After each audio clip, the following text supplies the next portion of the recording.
Every season of football leaves its mark. But 2012 wasn't just memorable, it was historic. Because in 2012, the world watched in awe as one man unleashed the greatest goal-scoring run the sport had ever seen. A record-breaking streak that redefined greatness and left defenders hopeless in his wake. The Premier League has given us countless unforgettable moments. But this wasn't just another ending. This was the most iconic finale in Premier League history, a last chapter so dramatic, so impossible, that fans still get goosebumps just thinking about it. And even a Champions League trophy, sealed by a legend's final, immortal touch. One moment, one strike. A goodbye written in glory. He's done it! The greatest night in the history of Chelsea Football Club! We saw the greatest team ever assembled brought crashing down. Records that seemed untouchable were shattered. The game itself was reshaped by controversial new rules. Shocking transfer betrayals, and unbeaten title runs that defied all odds. The peak of the most dominant national team in history unfolded before our eyes. While Europe and South America witnessed improbable underdog triumphs, celebrations went viral before viral even became a buzzword. Locker rooms imploded with unforgettable fallouts, and goals were scored that still spark debates over whether they're the greatest ever seen. And all of this was only part of what made 2012 the single most iconic year in football's history. But before diving into the madness, we need to step back and understand the football world that existed heading into 2012, because the game was in a completely different place. In Spain, Pep Guardiola's Barcelona, led by the holy trinity of Messi, Iniesta, and Xavi, had redefined football itself.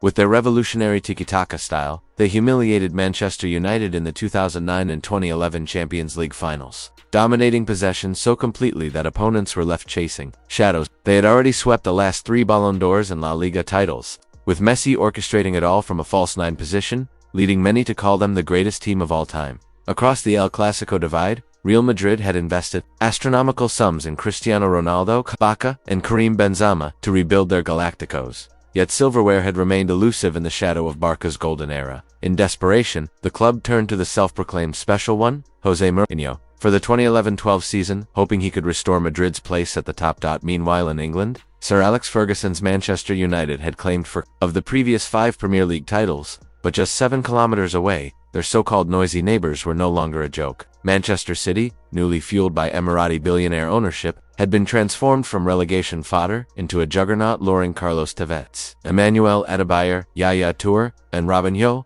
away from football's biggest clubs, while adding future legends like Sergio Aguero, Vincent Kompany, and David Silva. Their intent was clear: to end United's 2-decade reign. By late 2011, that intent was reality in the making, as City demolished United 6-1 at Old Trafford, a seismic moment that signaled a genuine power shift. In Germany, Jurgen Klopp's Borussia Dortmund were rewriting the Bundesliga script. His high-pressing, high-energy football had dethroned Bayern Munich, making Dortmund the league favorites heading into 2012. In France, Paris Saint-Germain had just been bought by Qatar Sports Investments, setting their sights on becoming Europe's richest and most feared club, though the fairy-tale rise of an underdog still loomed as a threat. And in Italy, Juventus had clawed their way back from years of scandal, relegation, and decline, entering 2012 unbeaten in Serie A and hunting down AC Milan for the title. Every single league, team, and dynasty was at a tipping point, and as the calendar turned, the dominoes began to fall, some crashing down in ruins, others rising into unstoppable forces. 2012 wasn't just the greatest year in football history. It was the year that changed football, setting the stage for an entirely new era of the sport. And trust me, what's about to unfold is going to get very, very exciting. The 1st of January 2012. The new year dawned on Spanish football with a twist that nobody had predicted. José Mourinho's Real Madrid, a team often living in the shadow of Pep Guardiola's near-perfect Barcelona, sat top of the La Liga table, 5 points clear of their eternal rivals. For years, Barcelona had been untouchable, suffocating opponents with their tiki-taka possession, their relentless pressing, and above all, the unearthly brilliance of Lionel Messi. And Messi was still Messi, already on 17 goals before New Year's Day, tormenting defenders with the same ruthless consistency. But for the first time in years, Guardiola's machine looked vulnerable.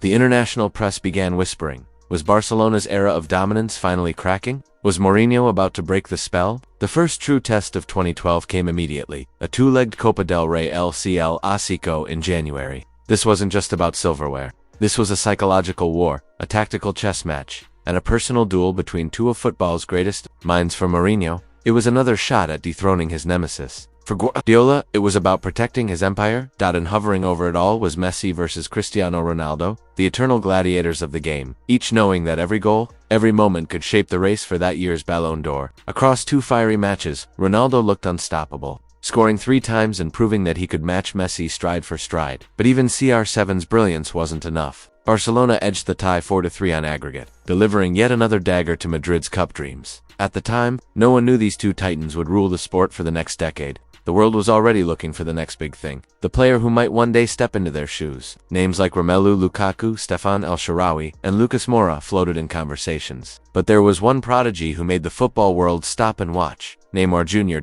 At just 19 years old, the Santos winger was a footballing firework, all audacious tricks, street-born swagger, and gravity-defying dribbles. His style wasn't just effective, it was hypnotic. And thanks to the rise of YouTube and social media, the whole planet could witness his magic instantly. In a previous era, a Brazilian wonder kid lighting up the domestic league might have been a distant rumor. In 2012, it was viral reality. The hype reached its peak on January 9, 2012, when Neymar scored an outrageous solo goal against Flamengo, weaving past defenders like a ghost, a strike so dazzling it would win him the FIFA Puskás award. But Neymar wasn't the only rising force ready to disrupt football's old guard. In Germany, Jurgen Klopp's Borussia Dortmund had an emerging goal machine in Robert Lewandowski, just 23. The Polish striker began the year in frightening form. 6 goal contributions in just 2 games, helping Dortmund pull level with Bayern Munich at the top of the Bundesliga. In Italy. Another footballing shift was brewing. Juventus, after years in the shadows, had clawed their way level with AC Milan, the dominant powerhouse of the 2000s. Milan, stacked with titles and prestige, looked unshakable, until their arrogance cost them dearly. They let go of midfield maestro, Andrea Pirlo, deciding the veteran no longer had the legs for their ambitions. It would go down as one of the most embarrassing miscalculations in their history. Now dressed in Juventus black and white, Pirlo was reborn, spraying passes with surgical precision, dictating games like a conductor leading an orchestra. By the end of January, Juventus were still unbeaten in Serie A, and the impossible, a return to glory, was suddenly within reach. February 2012 opened under a dark cloud. Luis Suarez, the fiery Liverpool striker, had just returned from an 8-game ban for racially abusing Patrice Evra, but instead of condemning his actions, Liverpool sparked outrage by doubling down in support of him. In a move that stunned the football world, the entire squad, captained by Steven Gerrard and vice-captain Jamie Carragher, took to the pitch for their warm-up against Wigan, athletic, wearing shirts with Suarez's name and number. The message was loud, clear, and deeply controversial. That tension exploded just 2 weeks later, when fate brought Liverpool to Old Trafford. The football world waited for the long-anticipated handshake between Suarez and Evra, a symbolic gesture to move past the incident, but instead, Suarez deliberately ignored Evra's outstretched hand, triggering chaos before the match had even begun. The atmosphere was electric with hostility. Manchester United won 3-1, and Evra's wild, unapologetic celebration right in front of Suarez was the perfect image of revenge. But the Suarez-Evra saga was not the only racial controversy in English football that month. England manager Fabio Capello abruptly resigned after the FA stripped John Terry of the national team captaincy over his alleged racial abuse of Anton Ferdinand. In the space of weeks, 2 of England's biggest footballing icons had been engulfed in race scandals, leaving the sport's image badly tarnished. On the pitch, though, the title race was boiling. Manchester City clung to a narrow 2 lead over Manchester United, with the tantalizing prospect of their first Premier League crown inching closer. In Spain, Lionel Messi was already on a historic tier, scoring 4 goals against Valencia and an astonishing 5 against Bayer Leverkusen, taking his tally for 2012-20 before the end of February. The world record for goals in a single calendar year stood at 85, meaning Messi would have to keep this relentless pace for months. But even his brilliance couldn't close the domestic gap. Barcelona still trailed Real Madrid by 10 points. After 25 league games. In Germany, Borussia Dortmund were untouchable, winning every Bundesliga match in February and holding a 4-point cushion over Bayern Munich. Italy saw a heavyweight clash as Juventus traveled to the San Siro to face AC Milan. Both sides locked level on points at the top. A hard-earned 1-1 draw kept Juve firmly in the hunt for their first Scudetto since the Calciopoli scandal. Meanwhile, in France, the title race was defying all expectations. Montpellier, a club from a small city better known for its vineyards than its football, were chasing down PSG's superstar-filled squad. After 4 straight wins, they arrived at the Parc des Princes just 1 point off top spot and battled to a gritty 2-2 draw, refusing to bow to the Parisian giants. And then came Africa's fairy tale. At the Africa Cup of Nations Zambia stunned the continent by beating Didier Drogba's star-studded Ivory Coast in the final on penalties. Drogba, one of the deadliest strikers in the world, missed a golden chance in normal time, and Zambia held their nerve from the spot to lift their first ever AFCON trophy. Drogba returned to Chelsea, heartbroken, but his story's redemption was far from over. When Didier Drogba returned to Chelsea for what was expected to be his final season, the hopes of ending on a high note with silverware were quickly shattered. The Blues found themselves languishing in 5th place in the Premier League, a staggering 17 points behind the leaders, and had already been knocked out of the League Cup, with domestic trophies slipping out of reach. The Champions League was the only lifeline left to salvage what was shaping up to be a disappointing campaign. Yet, the reality was brutal. Chelsea looked miles away from the giants of Europe: Barcelona, Real Madrid, and Bayern Munich, the very teams they would have to overcome if they had any chance of lifting the elusive trophy for the first time in their history. Frustration boiled over, and Roman Abramovich took the drastic step of firing manager André Villas-Boas. In his place came Roberto Di Matteo, the club's former assistant coach who had never managed at the top level before. For many, this was a last-ditch gamble, and the season seemed destined to fade into obscurity. But then, an unexpected twist: a favorable Champions League draw gave Chelsea an opening. They narrowly edged past Napoli and Benfica, shockingly booking a spot in the semi-finals against all odds. The next challenge was nothing short of terrifying: Pep Guardiola's Barcelona. The Catalan giants, packed with legends like Messi, Xavi, and Iniesta, were at the peak of their powers. No one gave Chelsea a chance to progress past this hurdle. But with the Premier League title already out of reach, Di Matteo had nearly months to devise a game plan that could turn the impossible into reality. What followed in the next month would become one of football's most unforgettable sagas. While Chelsea were rewriting their story, Manchester City's title campaign was unraveling in March. Unexpected defeats, including a shock loss to City, a draw where Peter Crouch scored a stunning world-class goal against Stoke, and a precarious tie against relegation-threatened Sunderland, saw City lose their lead to fierce rivals Manchester United. Once the rising powerhouse, City now seemed poised to spend another year in the shadow of their illustrious neighbors. The tension across English football was reaching fever pitch. Meanwhile, in Spain, Real Madrid was a team transformed. By the end of March, they had won 13 and drawn 2 of their last 15 La Liga games, including back-to-back 5-1 victories, putting them almost certain to clinch the title. Under Jose Mourinho, the defensive tactician had somehow assembled the deadliest attacking force in Europe. Ronaldo, with 17 league goals since January, was electrifying fans and fueling hopes that Madrid could finally win their first Champions League since 2002. They were drawn against Bayern Munich in the upcoming semi-finals, a daunting challenge, given Bayern's own desperate search for redemption after suffering a crushing 1-0 defeat to Borussia Dortmund at Signal Iduna Park. Dortmund, led by the charismatic Jurgen Klopp, were running away with the Bundesliga, leading Bayern by 6 points unthinkably. Bayern Munich faced the prospect of missing out on the Bundesliga title to Klopp's energetic, high-pressing side. Dortmund's young stars Mario Gigi, Robert Lewandowski, Mats Hummels, and Ilkay Gundogan were making waves across Europe and attracting interest from elite clubs. Klopp and his youthful squad were building a legacy that would redefine German football for years to come.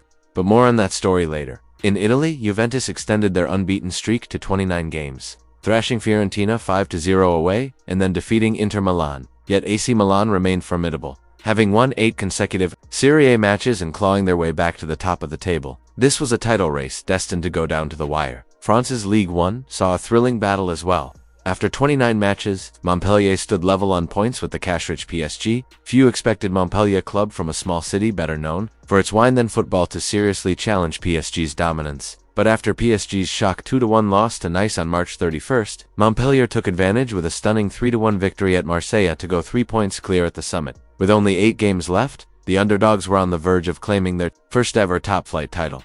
Despite having spent hundreds of millions of pounds, boasting 3 Premier League titles, and featuring stars like Frank Lampard, Didier Drogba, and John Terry, Chelsea had never managed to lift the Champions League trophy, yet they had come agonizingly close before. In 2005, a controversial ghost goal denied Liverpool a place in the final. In 2009, a shocking refereeing display helped Barcelona narrowly edge past Chelsea in the semi-finals. So, when Chelsea met Barcelona again in 2012 semi-finals, it was more than just a clash on the pitch, it was a chance for redemption, a shot at rewriting history. But the landscape had changed dramatically since their previous encounters. Throughout the 2000s, Chelsea had been rising, but now the battle for Europe's crown was about to reach a whole new level. Chelsea had long been considered one of the best teams in Europe.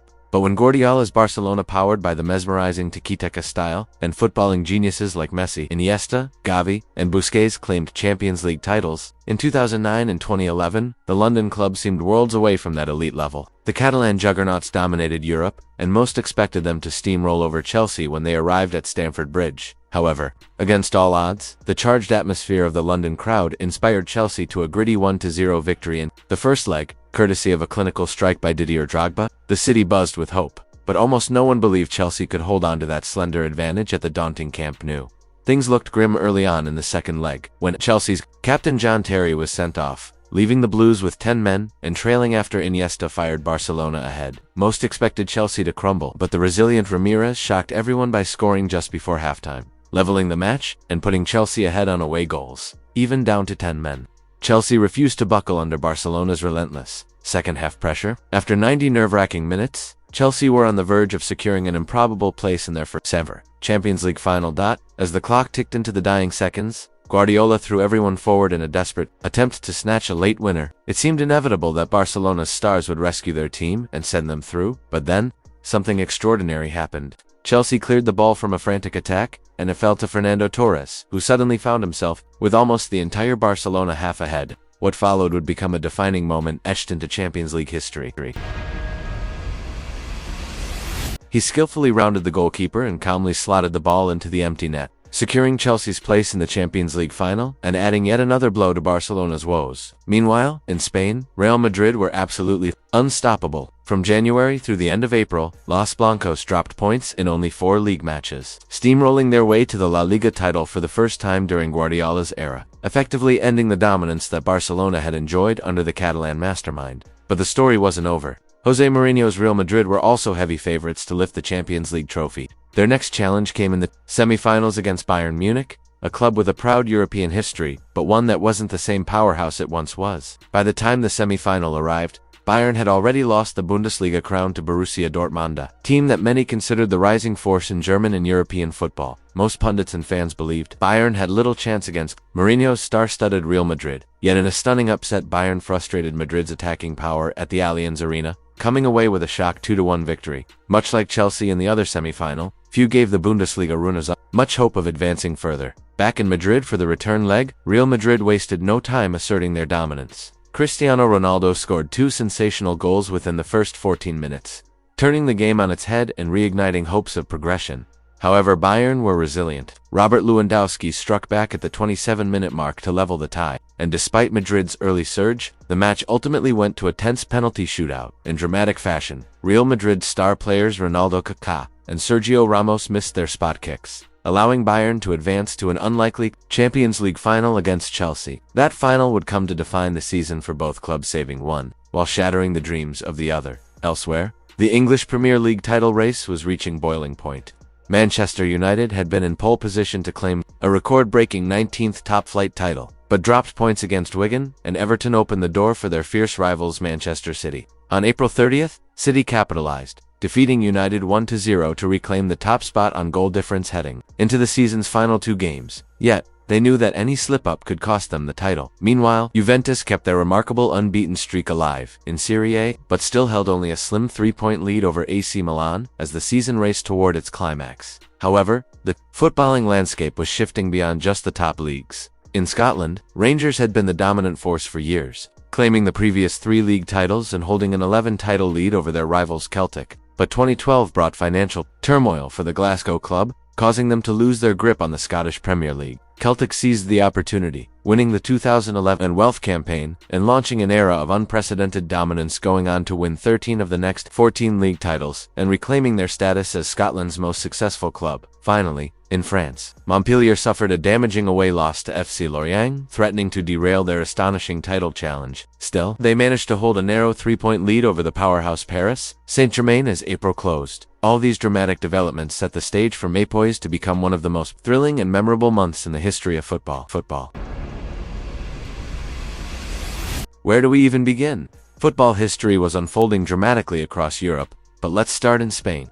Although Real Madrid had already wrapped up the La Liga title by April, both Spanish giants Real Madrid and Barcelona had been knocked out of the Champions League. The season was far from over in terms of drama and intrigue. The early 2010s were also a turning point off the pitch. Social media began revolutionizing how fans connected with football. Platforms like Twitter sparked endless debates, meme culture exploded, and player-led fan accounts grew rapidly. This created a new kind of loyalty, especially among younger fans, who were less tied to local clubs and more obsessed with individual superstar players. And no debate was hotter online than the eternal rivalry, Messi or Ronaldo. Increasingly, this globalized younger audience followed Lionel Messi and Cristiano Ronaldo, not just as parts of their teams, but as standalone icons. Their goal tallies, statistics, and claims to being the GOAT, greatest of all time, became as important as the trophies their clubs won. Ronaldo had been absolutely unstoppable during Real Madrid's record-breaking 100-point La Liga title campaign, smashing in a staggering 44 goals. But Messi had one final dazzling trick up his sleeve. He scored 5 goals in the last 2 matches to finish the season with 50 goals, edging out Ronaldo to claim La Liga's Golden Boot. The battle for the Ballon d'Or was in full swing, with the two superstars neck and neck, pushing each other to new heights. Yet as thrilling as the Messi versus Ronaldo race was, it was just a footnote in the madness of May 2012. Over in France, Montpellier were closing the season with 4 wins out of their last 5 games. Still, they couldn't pull away decisively. From the deep-pocketed Paris Saint-Germain PSG, the title race came down to the wire. Montpellier's 94th minute winner against third-place Lille gave them a chance to clinch the league on the final day against bottom of it, but the final match was far from easy. After just 20 minutes, the already relegated Ajaccio shocked Montpellier by taking the lead, threatening to ruin the fairy tale. Fortunately, veteran John Utaka rose to the occasion, first equalizing in the 32nd minute, then scoring the winning goal late in the game. The victory sparked wild celebrations in Montpellier, as the club had defied all odds to win their first ever top-flight title. This triumph was a true sliding doors moment for French football, because come summer, PSG's owners would launch a transfer spree unlike anything seen before, massive spending that would transform the league forever. But for now, Montpellier basked in their historic glory. Meanwhile, in Italy, Juventus were on the cusp of something monumental. Going into May, they remained unbeaten with just 3 games left in the Serie A season. However, their lead over AC Milan was just 3 points, setting the stage for a thrilling title showdown. Juventus stumbled with a draw at home against 18th-placed Lecce, leaving their fans anxiously awaiting the outcome as Milan closed the gap. AC Milan, needing to keep the pressure on, faced a tough local derby against Inter Milan, fueled by desperation to stop their city rivals from winning another title. Inter struck first through Diego Milito after 14 minutes, but Milan responded fiercely with 2 stunning goals from Zlatan Ibrahimovic, one just before halftime and another early in the second half, turning the game around. At the same time, Juventus were grinding out a win against Cagliari, keeping